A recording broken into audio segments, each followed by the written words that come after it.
Are you ready, Kiana? Yes. Yay. Um, well, hi team. Hi friends. I'm Dr. Taylor Mizuno Moore, and I am the founder of Mizuno Consulting. We are a branched company that focuses on therapy, and we also do organizational consulting, also um, organizational education. And we really wanted to bring in some of the experts that knew what they were talking about when it comes to identity. We had a parenting event earlier today that we're going to also have probably in the summer. And so that's when I asked Kiana if they wanted to join me for a little chit chat regarding biracial identity. So Kiana, did you want to introduce yourself? Yeah. Hey, y'all. I'm Kiana. I use she and they pronouns. I live in Chicago. I'm currently on the South Side. I am a cat mom. That feels like that should come before my profession because that's the identity I have all the time. But I am a sex educator. I'm a pleasure mentor, cultural manager, all at the same company, and have worked in the sex ed field for, I think, 7 years. I kind of stopped counting at some point, but I've been like all up and through there, working with youth, working with adults. I also did online sex work for a while. And yeah, I feel like that's kind of just, I have a lot of different perspectives when it comes to that particular field. I also really do enjoy talking about identity, and particularly the intersections between that and queerness, which is what my thesis was on in college, which is called mixed feelings.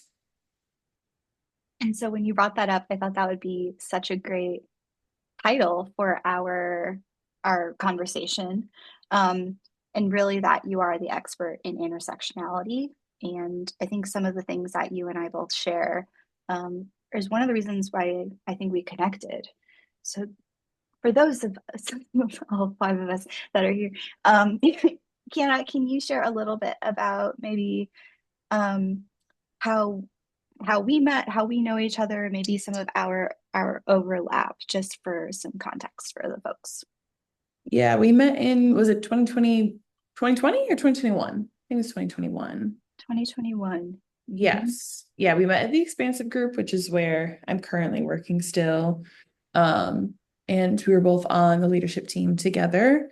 And yeah, we bonded over the fact that we have like the same values and like enjoy the same work and have like an intersecting field, but also did enjoy talking about identity. And I don't talk about my biracial identity with a ton of people. And I think that you were really vocal about talking about yours and like how important it was, and enjoy meeting people who have even like somewhat of a shared experience with you. So it was nice to bond with you over that.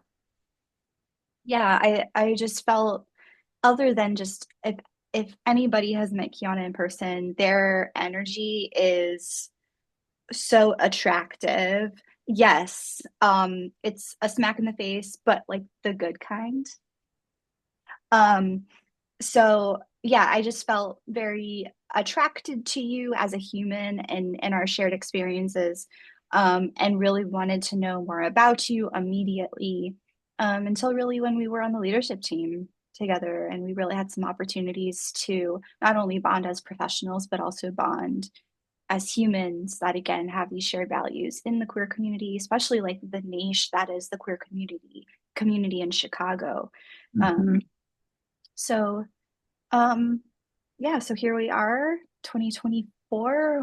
Holy Yeah, shit. 3 years later. Yeah. More than 3 years later after we met, I think. I don't know. Yeah, still going strong. Um, even though you're on the south side and I'm on the north side.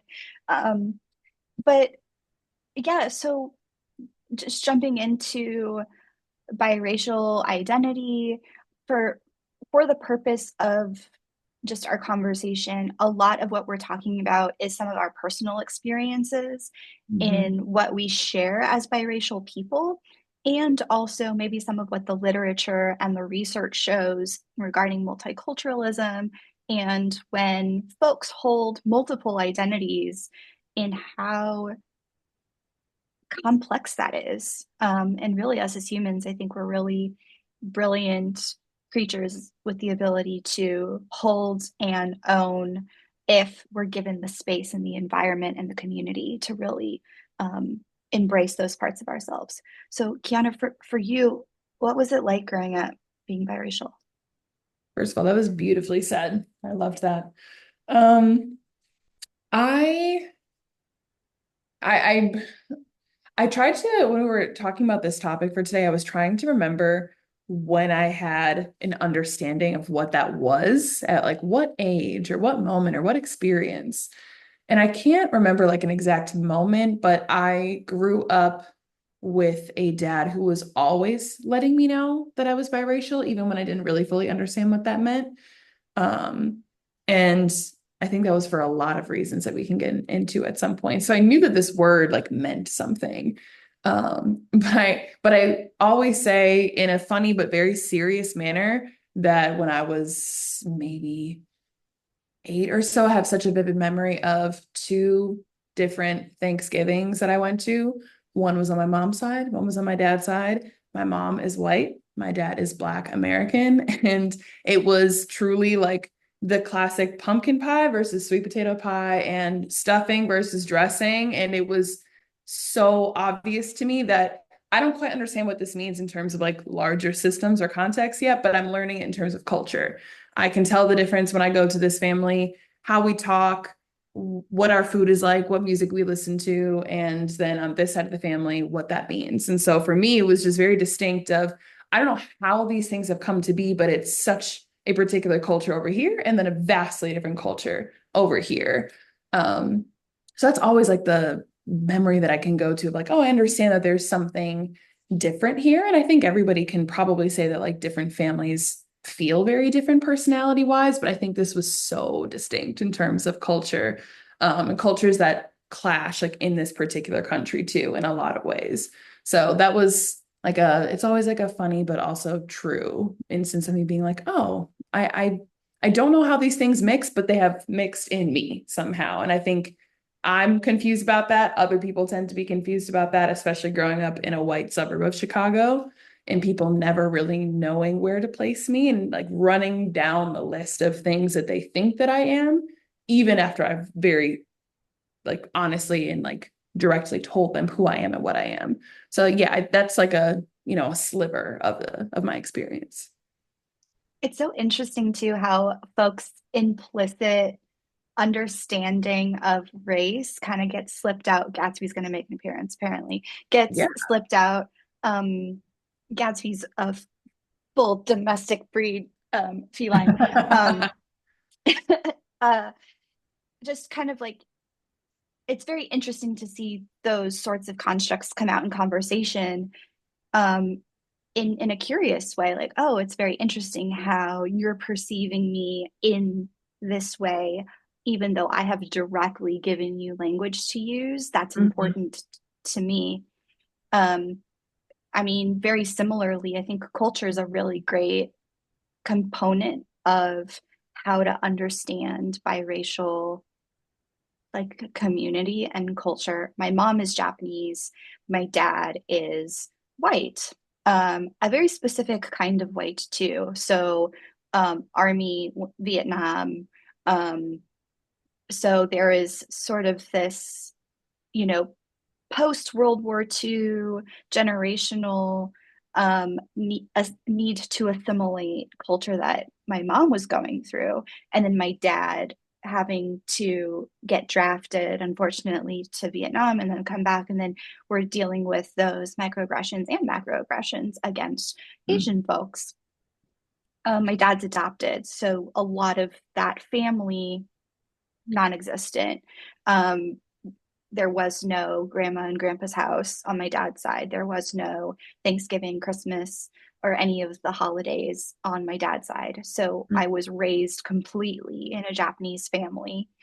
Um, Although we did not speak Japanese because assimilation, my mom's entire family has English or American first name. My mom's first name is Harriet. Like, if we really want to, it's Stan and Harriet are my parents. Like, can we get any more like 1940s and 50s than that? It's a Mhm. sitcom.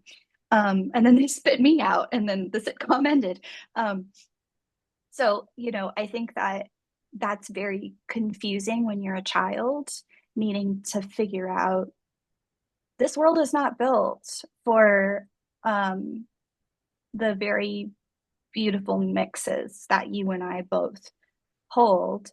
I'm actually really curious, from a developmental standpoint in school, Mhm. um, what was that like for you? I mean, even I'm thinking about like research books and books that us clinicians read. It's very siloed, right? So you've got a chapter on Black American history, you've got a chapter on Asian Americans, you got a chapter on, but there's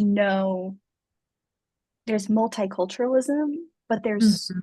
there's no multiracial, there's no biracial. And then maybe narrowing it down a little bit, there's no biracial Black, white, there's no biracial Latino, Asian. So Mhm. yeah, I'm just kind of wondering, from your perspective, what was that like for you? I mean, I wouldn't have obviously been able to form this thought then, but I feel like it was always just like being a walking contradiction, and a walking representation that the way that we understand race, and like I'm specifically talking about the US because that's where I grew up and where I live. Um, it's just like a walking reminder that the way that we understand race is a lot more complex and a lot more dynamic. Um, yeah, almost like a middle finger to what people think without trying. Like I was just trying to live, but it feels like you are constantly upsetting people, confusing people, or forcing people to confront something. And that's a lot as a child. Again, not language I would have used then.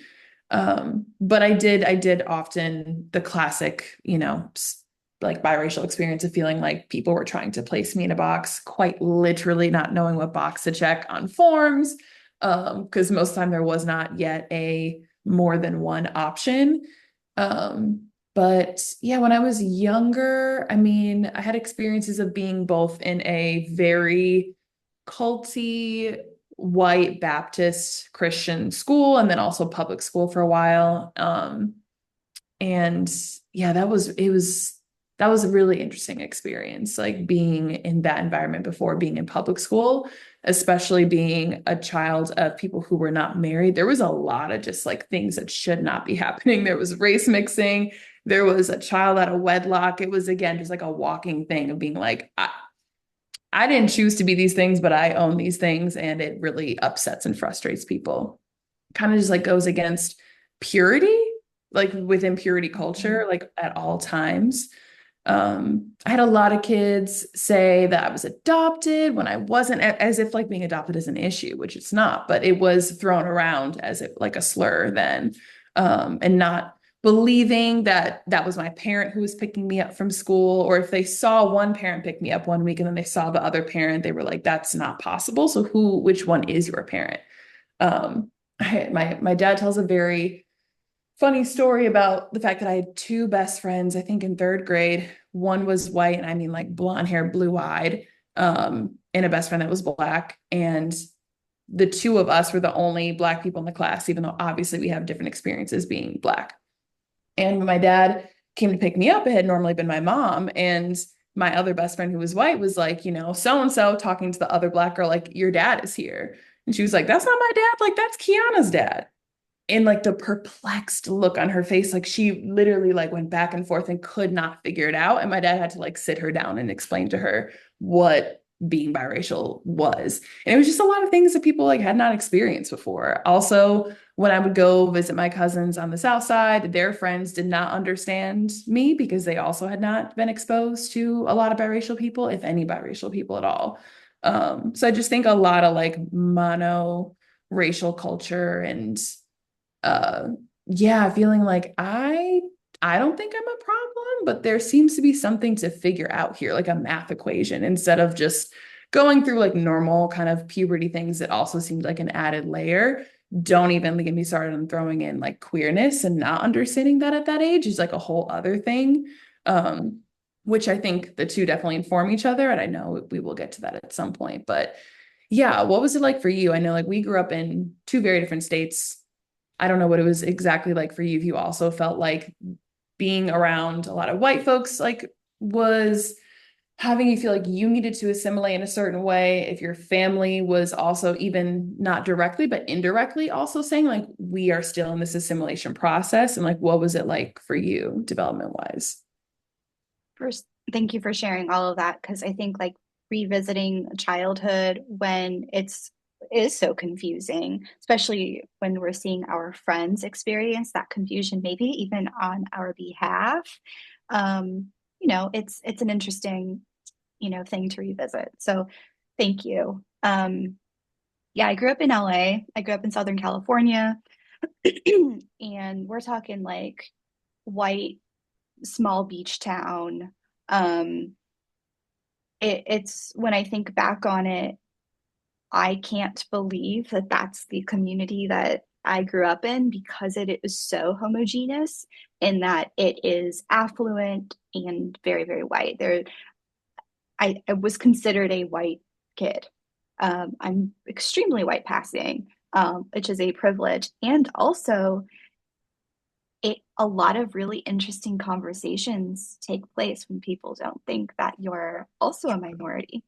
And Mhm. that's kind of stemmed some of my interest in psychology and my interest in identity work is sort of that, oh, you have implicitly accepted me as part of your community Mhm. without understanding me fully because maybe you don't want to or you're confused, kind of going back to that, maybe I want to say ignorance from like a childhood. We're ignorant when we're children. Yeah. Um yeah, it is very confusing. I felt an incredible want and maybe need for myself to explore my roots Mhm. because I was so in this like saturated white world where I never felt was appropriate for me or I belonged. Um, so I went to Buddhist church every Sunday, and then I went to Japanese school for several years and spoke Japanese and wrote Japanese.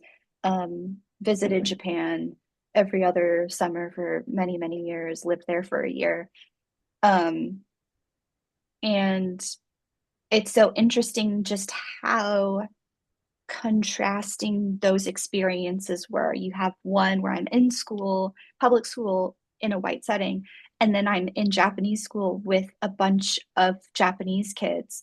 But then all of a sudden I feel like this outsider because I'm so white passing. And it's like, well, why are you here? You're not Japanese. I had my maiden name is Moyer. So there was no part of anything that was going to give off Mhm. those tones of I'm not white. Um, a reason why, and we're going to talk about this, a reason why my spouse and I have decided to hyphenate our names is sitting with clients that have assumed a certain race, and have had things said in sessions about Asian Mhm. folks. I decided right then and there I did not want and at any point in my career to sit with a client that didn't know this thing about me. Decided to hyphenate my name for my mom's maiden name, which is Mizuno. My Mhm. spouse said, if you do that, I also want to do it too. So my white cis man partner is also a Mizuno more. And so I think that that's a very beautiful way to kind of like honor some of the biracial identity too, Mhm. in a way that's not holding. It's kind of a delicate dance there, but like without actually holding the race your, themselves. Yeah. Grammar, that made sense. Yeah. Understood. Totally understood. Yeah. So I guess, kind of going off of that, you and I have had conversations about this taboo word in the queer community, which is binary. Yet Mm. here we are sitting having conversations about using the word biracial. And I just had an event earlier around bisexuality. When we're Mhm. thinking about binary and we're thinking about queerness and our identities, how do you make sense of all of it's a bit of a, pardon me, like a clusterfuck of this Mhm. vocabulary and semantics. Yeah, what do you think? Oh, yeah. I don't know all the time. It's changed a lot over the years. I feel like different parts of my life I have highlighted different parts of my identity. Whatever felt most affirming to me at the time, depending on what environment I'm in, depending on who I'm around. Um, I feel like when I was, becoming really radicalized in college, then that brought out a different side of me. So it just has kind of depended upon like the stage that I'm in. And maybe that's part of like disrupting the binaries that I don't think I always have to feel the same about my identity. Other people definitely will always try to like place their beliefs about me and my identity on me. And instead of like always just needing to push back against that, I'm like, I'm always going to have like a newfound understanding of my identity at all stages of life. And I've just come to accept that, and that's okay. And that feels very fluid for me, which I think is very connected to my queerness and gender fluidness and all of that. Um, so yeah, I think the process of coming out as queer helped that a lot. I feel like I don't know which one came first, chicken or the egg, and like what informed what, but it was helpful to understand being queer as like not needing to use a certain label and need to be a certain thing, but instead just being like, I'm not this normative understanding of self and then sexual orientation beyond that, and saying like I'm just rejecting all things that people think I have to be and the way that I love or the way that I want to date. And then that helped me understand I also do not need to fit into any prescriptive things when it comes to my racial identity. And I think that they inform one another. And it was part of what I wanted to look at when I was in college and I was doing interviews for my paper and asking biracial and multiracial folks if they were straight or not, if they were cisgender or not, and if those experiences of either questioning or coming to a consensus about their queerness and their identity informed their race and vice versa. If they felt like it wasn't a direct answer of like, are multiracial people queer in terms of like orientation, but like I think that we queer race. So I just wanted to understand like, do they understand queerness in a specific way? Even if that isn't their orientation, even if that has nothing to do with attraction, but like, do they identify with this word in any sort of way? And like, has that shaped how they move in the world, how they date, how they identify, how they talk about race within their family?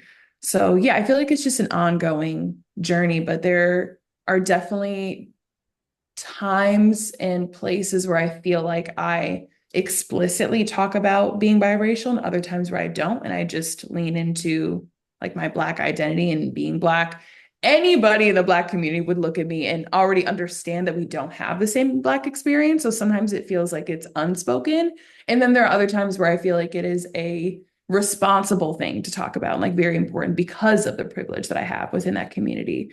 And I'm never going to be able to walk around and identify as white and let that like stand alone on its own. Um, so it just kind of depends. But what about you? How have you experienced the binary and even bringing in like queerness, which is like one of our favorite things to talk about? And yeah, has that shaped things for you? And like at what point in your life do you feel like you understood the intersections between the two? I mean, it's so confusing. And I'm somebody that really, really dislikes the word binary unless we're talking about binary code, so like the zeros and the ones. Still can't read it, but I think it's fascinating. Um, I I think that, being mixed race is a queer journey in itself. Gatsby, pick a side. Um, Sorry, y'all.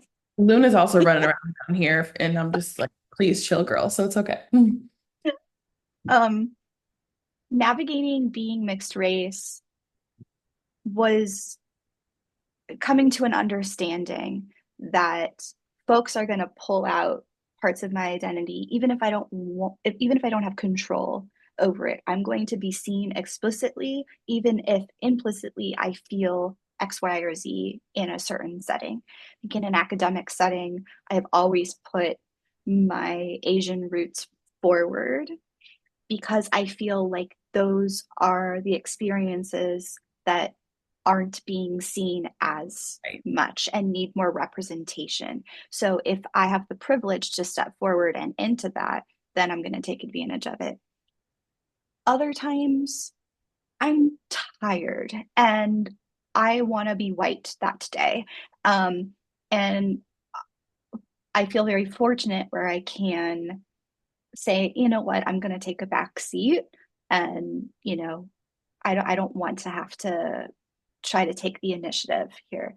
I'm somebody that is very, Lance knows, Lance went to USC with me in our doctoral program. I tend to be a very like overt person. I like to stir the pot. I like to have really difficult conversations and I like to have them right now. Um, and so Lance is like, been there, witness that. I survived a Taylor talk. Um, and I think the same effort that I put into that is also how I've explored my queer journey. Lots of overt inertia that goes into those conversations. Um, Being bi, I'm married to this man. And so a lot of people are going to make some assumptions around like what that means and all of that. But I may get the inertia and the motivation one day to be like, I like girls too. So I think you're absolutely right. It like depends on the day. But that process of kind of like getting pulled and pushed and this is going to sound a little erratic, but like being used by the system in a way that the system needs you to be used is I think I've just kind of like radically accepted that that's what it means. Mm. Um, you brought up something really, really interesting, and that's dating. And this is something we've talked about. Um, Dating in your race was something that was talked about in my family. How have you thought about dating and being biracial? What sort of themes have come out for you? And no one talked to me about dating in any particular race when I was growing up, which I think is both like great and also interesting. I just think that I think it was less of like we're intentionally not talking about this so you feel like you can date who you want, and more so we don't talk about hard things, so we're not going to talk about this either. Um, and it's funny, I was just talking to my dad about this weekend actually, where I don't think we'd ever really had an explicit conversation about who I've dated in the past and if I was conscious like racially of like who I was dating or who was available to me. And I mean, talk about like taste the rainbow. I had crushes on any and everybody growing up, like, all different genders, all different races. And it just didn't like, I didn't think twice about it. I wasn't trying to be diverse. It was just, these are some interesting people to me, and I don't understand why we wouldn't mix because clearly my parents could have like made that work. So like I can make that work with anybody. Um, but it became very clear to me by eighth grade, maybe after time and time and time again of being rejected by crushes, specifically the white boys, and or those same boys having crushes on my white passing friends or white friends.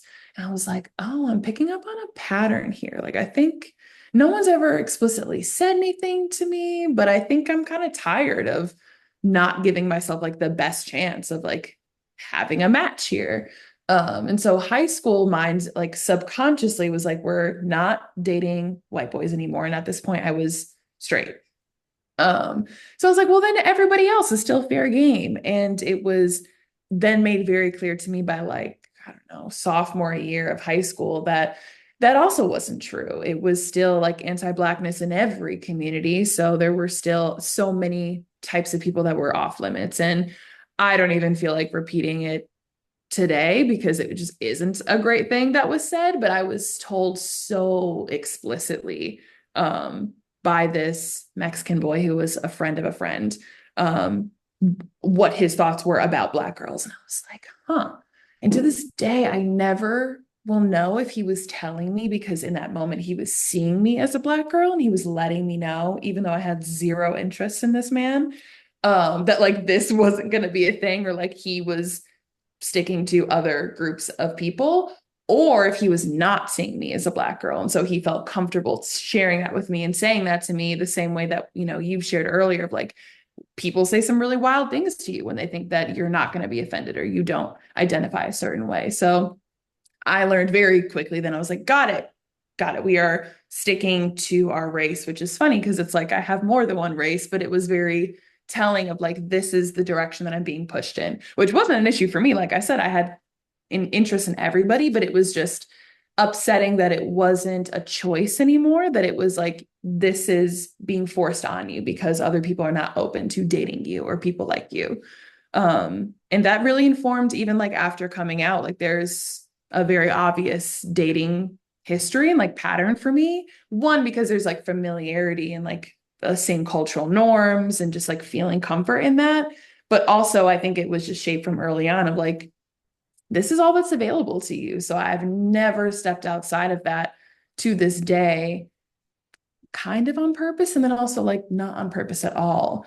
And I think something like you and I were talking about was a difference of like who like dating a certain kind of person, what that says about your identity. And for me, I don't know at what point I started like understanding this, but also dating Black people was validating for my Blackness in a way that like I didn't actually enjoy. I was like, oh, I wish I didn't need this, but I do. Like I grew up in this like predominantly white area, went to a predominantly white college, and it felt like this will somehow solidify for other people to see me in a way that I see me and not question me and not make fun of certain ways that I dress, talk, act, whatever it might be. This will be it. And obviously that is fleeting and that is external. But at the time, like for a young developing person, it was exactly what I needed. And that was true for my journey.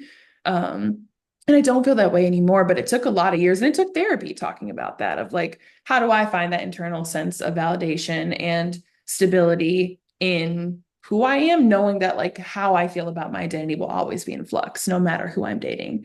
And I'm really lucky to have partners who have been really open to the fact that we do have different experiences, and we talk about that a lot. I've talked about that with every single partner of like, where are differences, where are similarities, where are the privileges that I may have that you don't, and vice versa.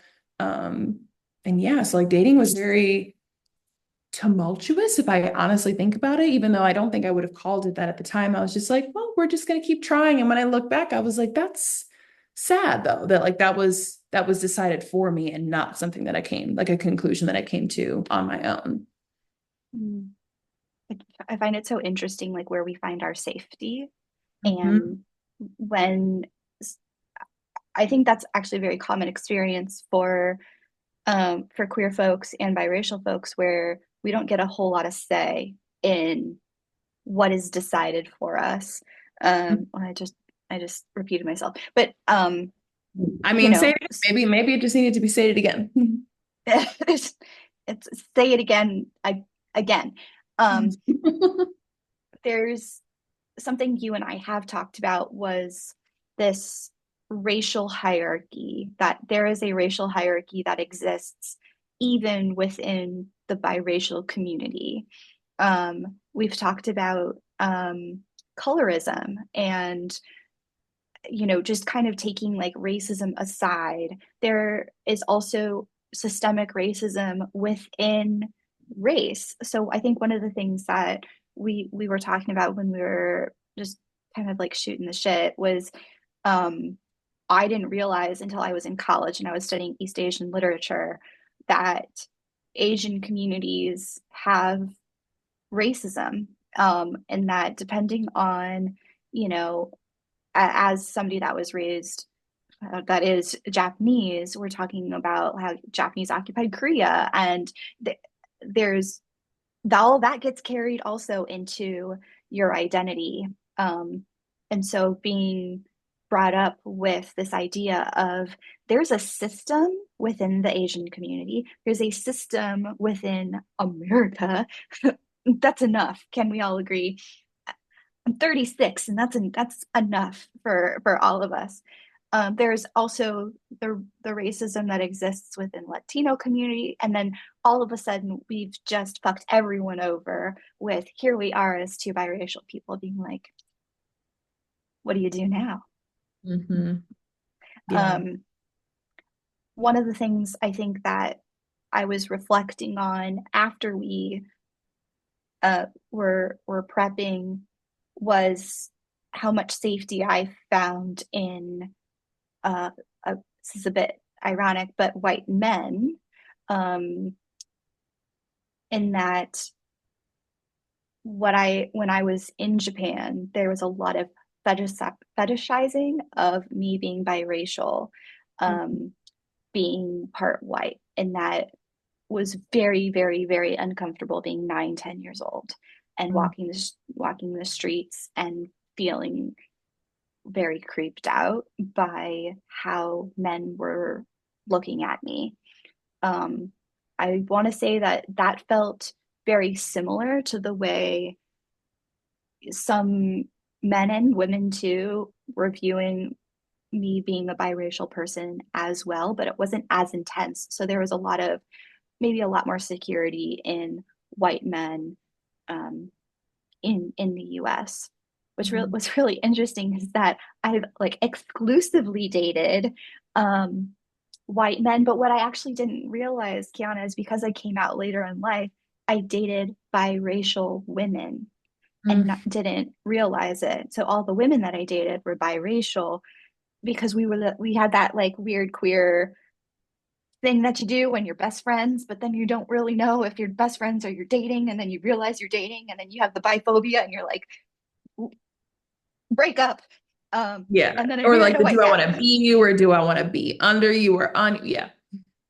Yeah, that's Yeah, yeah. And then there's tingling in your crevices, and you're like, what the hell is that? So I it's just kind of really interesting to find safety in biracial folks that were women in a romantic sense, but then safety with white men because of that upbringing um, and being fetishized at such a young age in yeah. Japan. And so we all carry our own history in what informs our decisions and our romantic attractions. Um, Mm-hmm. it just goes to show we've got no control of where that goes. um, I think like where I was kind of hoping that we could maybe touch on, and then maybe we can open up to questions. And if you have questions that are just like floating around in your brain universe, feel free to throw them in the chat. Um, we had a very different experience when it comes to calling out biracial folks in our communities. Yeah. As half Japanese, half white, the in indigenous language that we use is hapa. And so when we see our hapa people in our community, it's like I can spot you a mile away and we just know it's kind of like the queer tingle. It's like, you're we're gonna get along. Um, One of us. yeah, yeah. So I think there was an incredible sense of pride in seeing somebody that had that same the specific split of white and Asian, and using the indigenous term Hapa, HAPPA. There's Mhm. actually a really great documentary called Hapa, and it's about Japanese Americans living in Japan that um, grew up in Japan and how marginalized they are in Asia. But so Mm. I mean that was my experience, but apparently yours is very different. Yeah, I mean there's no well there are terms, they're not kind ones. But there's no like word of pride. I thought it was really cool when you said that just because I'd never heard of that and I haven't experienced that and I was sharing with you the difference is at least this is just my experience speaking for me that biracial Black people have been the center of Blackness in like mainstream media and systems, and because of their privilege, that to me, it's not a I wouldn't dap somebody up because they're biracial. Like that almost it feels like calling too much attention to an area where we already have so much privilege. I mean, I do love to talk to other biracial people, period, but especially people who share like the same like ethnicity and like race as I do, because then it's just nice to be like, what was your experience? Or depending upon like what parent was what, that also like shapes how you grew up. Um, but yeah, it's not something I would like call out or bond over like out loud with someone. It almost feels like a slap in the face to how I think like monoracial Black people, especially like dark skinned people, are treated here. I mean, globally, but like here, I'll speak for like the context of the US, because I do think that being mixed race is very different like around the world. And I can really only speak to this context. But yeah, so it's not a hide shame thing. It also just it isn't like a we're gonna call this out and celebrate, because there is such tension and like such deep colorism like within. I mean, we're talking about like all the communities, but like really in the Black community, it's so obvious. And I think those conversations are being had a lot louder now, even though they've always kind of been around, in a way where I'm always trying to straddle like how do I own my own identity without taking up too much space that is inappropriate? I think there's a difference between like not shrinking yourself for people and like standing like tall in yourself, and also being aware of the people around you and like being aware of like when to step up and when to step back. So I think that's like been my adult journey of like we can talk about this on the low, or we can talk about this in our own communities, like of biracial people or amongst friends or amongst cousins or like whoever. But yeah, I wouldn't like make that a talking point in like a group of Black people who like have a bunch of different experiences, unless like we were trying to have that conversation, which is why I really, really enjoyed my mixed race theory class in college. It was the first time I had ever been in a room of almost only mixed people. I think there were like three monoracial people in there who just like wanted to experience the class, or maybe just needed a credit. I don't know. Um, but yeah, that was really cool to be like, wow, so many different like biracial, multiracial experiences in one room. And even like it was just like fascinating. Even the people with like who had shared identities, how differently they experienced life. And so that felt like a safe space of like, we're not taking up too much space. This is a space made for us, and we deserve more of those spaces so we can properly like talk to each other about that and not make that the center of conversation amongst our communities all the time. That's such a great point in that, like, there are certain, I think this goes back to maybe what we were talking about at the top of that hour, which like spaces are created implicitly in that, like, I'm just thinking about academia alone, where the classroom has been designed to give students the privilege to step forward in, it depends on, the course, but not everybody wants to take that opportunity to maybe feel, not even feel seen, but like pull somebody else into the front. Could we, because that has happened to us our whole life, of like being pulled and being seen for parts of ourselves that we don't want. Like, we're still working through it. Not yet. Now's not the time.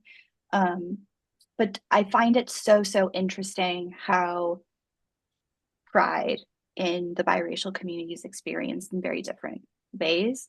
And a thought that I had when we chatted last time was, maybe some exploration of you and I together of pre and post World War II, of that biracial experience, and pre and post pandemic biracial experience, and that there very much feels like a parallel process of what was going on for like Japanese American, apples and oranges, but Japanese Americans with the internment camps, and just how much marginalization was going on in and forced assimilation.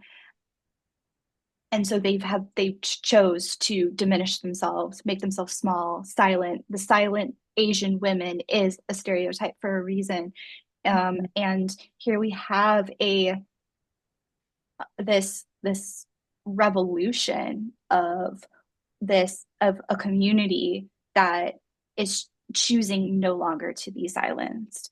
Mhm. And I would really I mean, if you're up for it, I would really love to kind of like blow that wide open and kind of just see where that goes. Yeah. It's 7:45 on a Wednesday, so maybe not today. No, but I'm glad that you shared that. And I do think that's like the beauty of you and I having different biracial experiences is that I'm also like learning about you and like your particular experience of culture with that too. I don't think I've ever thought about it in terms of timeline like that within my own family and my own lineages. But I do often think about how my biracial experience was shaped by my dad's internalized racism, which I definitely think, I mean, it may not have been like pre-war, post-war type of thing, but it's been here since Black folks were brought here. But yeah, I think he was trying to distance himself from Blackness in some ways. Um, to like fit a suburban lifestyle that was not how he grew up at all, but that was kind of like the promised land. And so raising me there, he was like, "Oh, I need to fit in and I want to be seen as like the standout Black guy that no one sees as a threat and no one sees as an issue or violent. So I'm going to assimilate in these ways." So then he needed me to then follow in his footsteps and assimilate in certain ways. And so I think I shared this in the very beginning that he told me all the time that I was mixed race and I was biracial. And this is just my interpretation of that, like how it made me feel growing up was like, you're trying to remind me that I'm not just Black because that's seen as a negative thing. Like that would be like putting a target on my back. So for him, I think he wanted me to have a vastly different experience than he did. And he was kind of like, see, like this, like proximity to whiteness means like you will be safer than I was. And so I don't think it was like it was never a dissing of culture or like family, but instead like, I hope you have a different experience than I did. And he didn't really assimilate until he was an adult, and was around a lot of different types of people. And so for him, it was you assimilate by, having this like mixture of cultures and then also like mixture of names. Like my first name is Kiana, and that was chosen by him, and my middle name was Alexis, and that was chosen by my mom. And I tried to change my name, like just like socially when I was younger, because I was like, this one I think will get me other places. I'm so glad that it didn't stick. So glad. Thank you to the ancestors for that one. They were like, nah, baby, we ain't gonna do that. Um, but yeah, so I don't know if that like fully answers your question, but yeah, thinking about like assimilation and like what was considered appropriate, professional, respectable, were definitely things that were not directly stated to me, but modeled and like through language and through how my dad never wanted me to forget that I was also white, which was a bit of like, don't forget your mother and like her family, but it also like you have it better than I do. Um, and that that breaks my heart now that I'm an adult and I understand that. And I really do think he was just doing his best and like cannot fault him for that. But that was part of like my own unlearning process and reclaiming my identity for myself based on me, not so much like what my family did or did not say. Mhm. And before we close out, and I'm going to ask you, Kiana, um, like what your biggest takeaway is about being biracial, or what you want to share with folks about being biracial. For for me, I want to emphasize for those clinicians or teachers or folks that do work with biracial folks, being biracial does not dilute your blackness. It does not dilute your Asianness. It does not dilute your whiteness. It doesn't dilute anything in that it's very much a dialect. You are both things. And the way that you embrace it, there's no one can tell you how to do that. So I think that the way it looks may be confusing, and that's okay. And I can't speak on behalf of the entire biracial community because I'm not that powerful. My cape is in Yeah. the closet. Is, if you have questions, ask. It's very confusing. It's confusing for us too, but, you know, being mixed race, I'm white and Japanese. Kiana? Hmm. Yeah, I don't. Okay, like what is it this what is my biggest like takeaway? Um, I don't know if I can like sum it up in any way, but I did want to share this quote and there's so many quotes that I like, but I will just choose one. And this is from someone who is Native American and white. And they said, and into this body of mine came the full force of two desperate streams of human history and story, which I think can be true for any multiracial or biracial person, but I really relate to specifically having white and something that is not white. I think I might feel possibly differently or have had a totally different experience of being biracial if I was Asian and Black or if I was Latina and Black. But I think there's just something about like so very obviously holding like colonized and colonizer like blood, if you will, and the many ways that like I will forever be in like battle and also embrace of myself because of that. Um, Especially like doing ancestor work that also is like it's a mind fuck sometimes. So I don't know if I have any like takeaway other than just I don't know. I just want to validate like for any multiracial people, like however you feel is okay. And there will be times where you feel like you've come full circle and you've landed somewhere.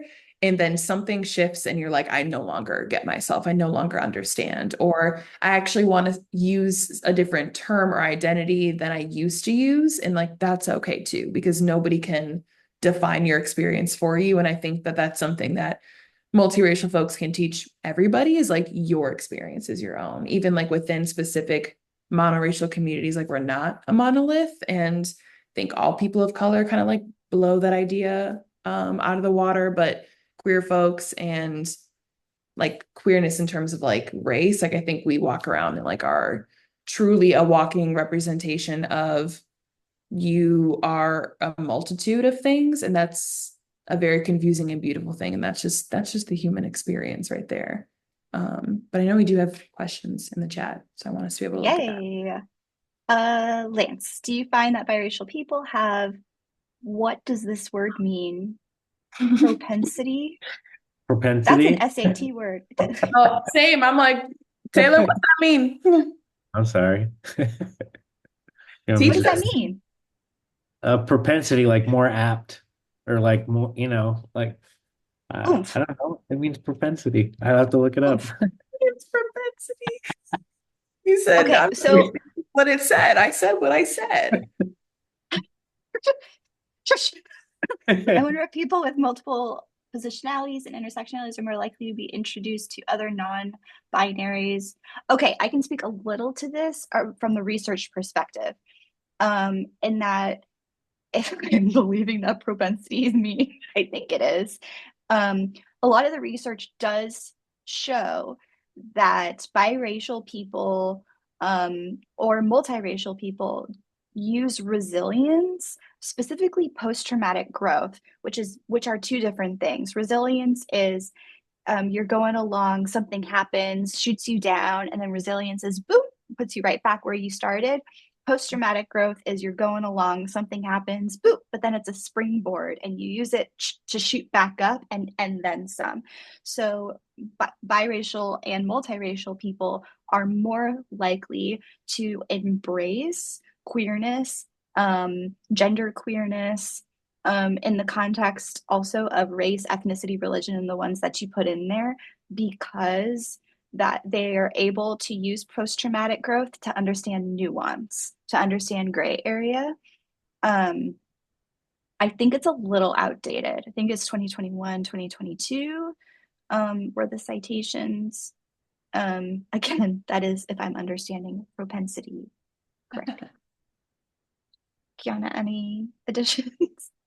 Uh, I I don't think I have much to add other than just like what I shared in the beginning of feeling like I mean my tiny little paper at DePaul University that had a study of like 40 people is not conclusive for the entire biracial community, but I did find that most of those people either were identified as queer, questioning, or we're like, I don't identify as this, but I have thought about it and I do understand it and it makes sense in terms of like my racial identity, even if they did not identify as queer in terms of like sexual orientation.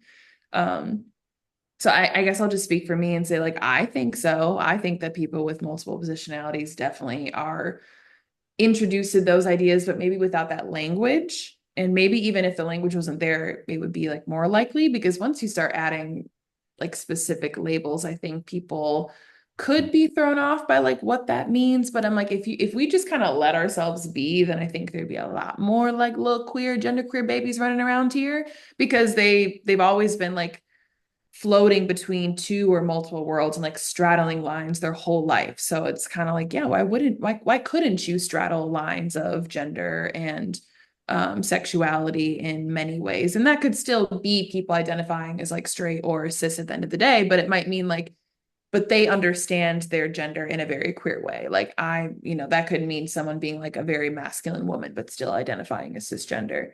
So I think so. That's just my own belief. Ain't no proof behind that, but someday I think, I hope that there's some big study that can conclude that for sure. Um, yeah, what's our other question? Do either of you have examples of traditions, norms, practices that you've come to understand as decidedly mixed in your own experience? That is such Oh, a Courtney. You Oh, want to go first, Day? LOL. I think the first example I can come up with is don't take away that happy face. Um is the as somebody that went through the process of getting married to a white man, um Thomas, who's my partner, signed up to be in an interracial marriage. That is, I would say, a traditional experience that is mixed. Um, we we are a Buddhist household. We have it's an obutsudan, which is basically equivalent to a shrine in our home. Thomas hyphenated his last name to so um, don't do the sad face too. Um, Hyphenated his last name because he felt explicitly as a white man wanting more representation, specifically in his industry, which is the hospitality industry in bar and beverage, which is a very queer environment. So to kind of like bridge those two worlds is actually really fun. Um, but how much that process was gendered, and how much we went through together bringing together two families, him from the Midwest and mine from Southern California, and Japanese culture was a very turbulent in the best way experience. And we kind of have fun with it. We've been together for over 10 years and we're still, learning from each other. Um, I get to learn from his privilege of being tall and 6'1" and can grab the groceries and the stuff from the top shelf. And I we have this kind with this joke of if I need something to be said in a room, like in my family dynamic specifically, if I don't have the spoons for it, or if I don't have the battery for it, I will ask him to say it. And in my family, in the Japanese family, and he'll say it, and it is met with open arms, with no challenge, and I just take it as a win. It's and he kind of like rolls his eyes and can kind of see that that's the privilege that is at work there. It's also just kind of like deeply ingrained and conditioned in us as humans on who gets the power and who gets the authority. That's I'm also the youngest and the shortest and all that, so I go down the rabbit hole. I could talk about this all day. But yeah, that's kind of what comes to mind. Hmm. Honestly, the first thing I thought of y'all was the Spotify playlist that I made a few years ago for Christmas. I just consider it the most biracial playlist that I could have created. again, there were like moments where I like really understood the different cultures in my household, and music is one of them. My mom and my parents are basically the same age. I think they're like 3 years apart. Ooh, did they grow up with vastly different music? Like my mom was very in, I'm gonna put her out there. She's not gonna see this, but she was doing acid and going to, Pink Floyd concerts. And I don't even know if my dad knew who the fuck that was. And they grew up in the same city, but vastly different areas of the city. Um, and yeah, so I have this Christmas playlist. It's called Presents for Christmas, and like presents, and then also, presents. Cute. And it has everything from like Frank Sinatra to Nat King Cole. Like we have literally a white Christmas and a black Christmas. Like every holiday, depending upon the time of day, the music would be different. And my mom's would be the music that I hear in a Target in the suburbs because that is what has been like commodified as Christmas. And my dad would play the music that was like underground and yes, Mixmas like that. And he would play the other shit. He would play like the Jackson 5 version of these classics. And so I was like, oh, there are multiple kinds of Christmases, like multiple kinds of like one holiday. So a few years ago, I just created my own playlist with blended versions of like their music plus what I call like, the young people new age kind of Christmas music too. So that's like one I guess tradition for me is that I listen to that every year. I also think about like how I do my ancestor altar is like a very kind of fucked up and weird experience where I'm like putting these very different lineages literally on the same table and asking them to figure out a way to support me, even if they would never have collided while they were alive at the same time. And that's a really interesting and I don't know, like grief-filled experience a lot of the time, if I'm to be honest. It doesn't always feel very great. I'm looking at this picture right now that I have of it's a puzzle and it's like it's like me, my parents, my both grandparents and like both sides and then both great grandparents. And about 2 years ago, I think, a year ago, I can't remember. We were going through some things at my parents' place and we found a death certificate that let us know where my great grandpa on my mom's side worked, and we didn't even know that he worked at the same exact place that my granddad on my dad's side worked at. And my granddad was the first Black employee there. And it was a hell of an experience for him. It was not a great experience being the only and the first Black person there. And like, I think about that where I'm like, if I could travel back in time and be like, you see that man over there? Like to my granddad, like you all somehow will like end up with like one person that like brings these two worlds together. Like he never would have believed me. That's got to be some movie someday. Nobody steal that TM right here. But yeah, so I think about like just the merging of worlds and like honoring that through my storytelling, through music, through like literally in pictures and on altars, like putting people in the same place that they never would have been, and then trying my best to like live out those values of like holding that complexity every day, which is most of the time subconscious, but sometimes is like very front of mind for me, depending upon where I'm at or politically what is going on in the world and yeah, all of that. But I'm also just curious if anybody else, if if people want to share if they have other like traditions or practices, like that's a very fascinating question. I really would love to know if other people have experiences of like what does that mean to have like a mixed practice tradition? Yeah. Go Yeah, for it. I just want to thank you both for this conversation. It's really amazing. I'm originally from Brazil, and I moved here to the West 8 years ago, and now I live in the Berkshires in Massachusetts, which is very white. It's like 89% white. And I work in a company which is also very white. It's the first time that I'm like in a place where I am the minority. Uh, and I do see here in the West how whiteness is an issue all over the world, but here in the United States, a very specific issue. Uh, also I see like how the segregation that was, by law, it is still its effects. Here in Massachusetts, in Boston, there's like schools, they're still very segregated and more segregated than in the 60s. And what frustrates me a lot is a lot of folks think this is not an issue that's in the past, that segregation do not exist anymore, and this is very real. Like whiteness is real, and I understand of the difference of being white and whiteness. I think this is like one of the major shifts that people have to learn. So it's not exactly like a ritual, but I feel like for me, moving here to the US was such like a cultural shock, not at first, but then when I understood what it means to be Black here, and it was totally different in Brazil, which is also awful, but here it's so violent in a way that's like I feel like I feel safe here, but my fear changed a lot.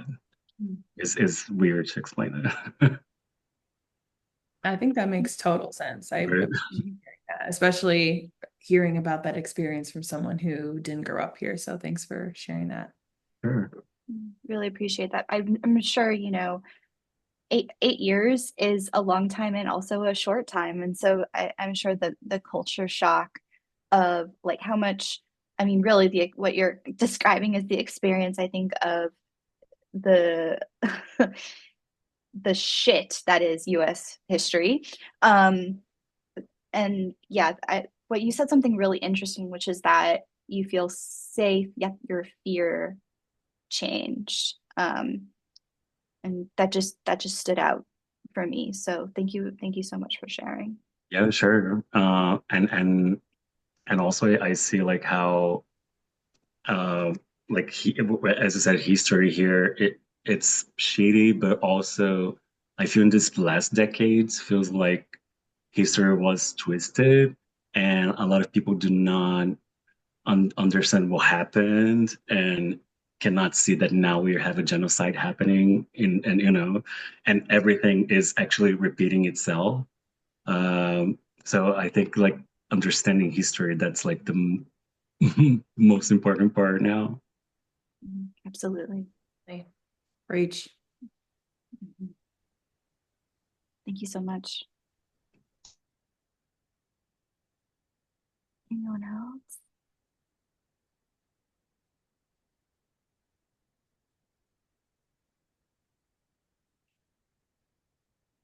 All good.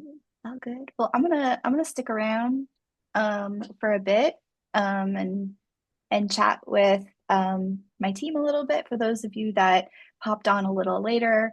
Um, I'm the founder of Mizuno Consulting. Lance and Andrew, thank you so much for being here. Lance is our consulting manager and Andrew is our marketing coordinator. Just want to give them a shout out. Thank you so much for being here and working hard. Thank you for being part of the team. Kiana, it's been an absolute pleasure as always. As always, darling. You're one of my favorite humans, and you're so knowledgeable and beautiful, and everybody needs a dose of Kiana in their life. So take advantage of this, not take advantage, but of this beautiful human that didn't come out the way that I wanted it to. But Kiana's a very beautiful person, and we just really, really thank you for being here. Yeah, and thanks for putting this together, Tay. Seriously, like you have such a good lineup of accessible ass talks that are happening that have been happening the last few months and are still going on. So I hope people come to them because it's very rare to, I think, just bring together minds like this on like such a specific topic and then just offer it free to community. Like who's doing that? That's not happening. So I think that's really amazing. So thanks for putting the space together. Kiana. Yeah, for those that are interested, we try to do events every so often with folks that have very niche concentrations. Some of those are intersecting, like Kiana's. We are having something that's coming up in January, which is it's called Mizu's Book and Film Club. But essentially me facilitating an educational book and film club to teach how to analyze characters and analyze character arcs, history, um, and if you have any interest in learning a little bit on what to look for in film and media, that does include biracial and queer representation. If you just want to stick around, I can give you the info, but it's also on the website. Oh, Other than dropped in the that, chat. Boom. oh, Andrew. Andrew's phenomenal, y'all. Like, just phenomenal. Let me pause.